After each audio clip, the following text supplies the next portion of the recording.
Satara news, निर्भीड व निष्पक्ष बातमी देणारं एकमेव व्यासपीठ।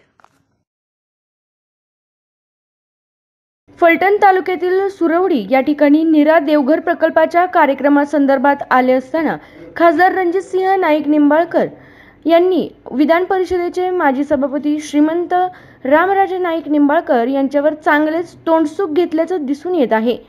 कायम दोन्ही निंबाळकर एकमेकांवर तोंडसुख घेताना दिसून येतात।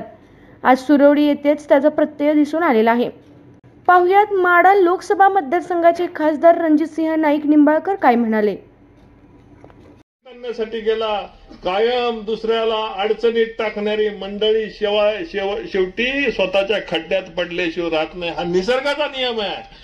बदल हा निसर्गाचा नियम आहे। तालुक्यांनी तुम्हाला आता ओळून टाकायचं ठरवले, हा निसर्गाचा नियम आहे। तुमच्यात ताकद असेल तर मला अडवून दाखवा, मला रोखून दाखवा। हा रणजितसिंह निंबाळकर उघड चॅलेंज तुम्हाला आज देऊन दाखवते की तुमच्यात अडवत असेल, जाणत असेल, हिंमत असेल तर मला अडवून दाखवा। या दुष्काळी भागापर्यंत फलटण तालुक्याच्या प्रत्येक गावापर्यंत धोंबलकुडी आणि नीरा देवघरचं पाणी पोहोचवून दाखवणार। रेल्वे बारामतीला घेऊन जाणार, रेल्वे पंढरपूरला घेऊन जाणार, नाईकबोमवाडीला दुसरी MIDC उभा करून दाखवणार। तुमच्यात ताकद असेल तर मला अडवून दाखवा। माळशिरस असू, सांगोला असू, मान खटाव असू, करमाळा माढा असू, प्रत्येक तालुका हिरवागार करून दाखवणार। तुमच्यात हिंमत असेल तर मला अडवून दाखवा।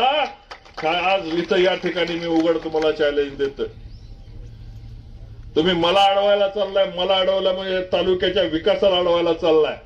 आपल्या तालुक्यातील जिल्ह्यातील बातम्या सर्वप्रथम पाहण्यासाठी आजच सातारा न्यूजला YouTube चॅनलवर सबस्क्राइब करा, लाईक करा, शेअर करा आणि बेल आयकॉन प्रेस करायला विसरू नका।